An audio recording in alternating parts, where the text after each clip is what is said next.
سورہ الحدید کی 10 نمبر آیت میں اللہ تعالیٰ نے فرمایا وَكُلًّا وَعَدَ اللَّهُ الْحُسْنَى،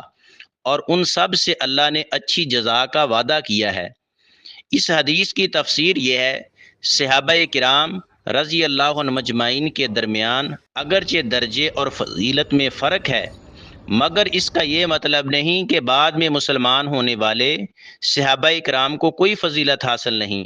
بلکہ اللہ تعالیٰ نے تمام صحابہ سے اچھی جزا یعنی جنت کا وعدہ کیا ہے، اور تمام اصحاب رسول صلی اللہ علیہ وسلم جنتی ہیں۔ حقیقت یہ ہے کہ رسول اللہ صلی اللہ علیہ وسلم کی صحبت اور زیارت میں تاثیر ہی ایسی تھی کہ جس شخص نے بھی ایمان کی حالت میں رسول اللہ صلی اللہ علیہ وسلم کی زیارت کی اور ایمان پر فوت ہوا، بعد کا کوئی آدمی اس کے درجے کے برابر نہیں ہو سکتا۔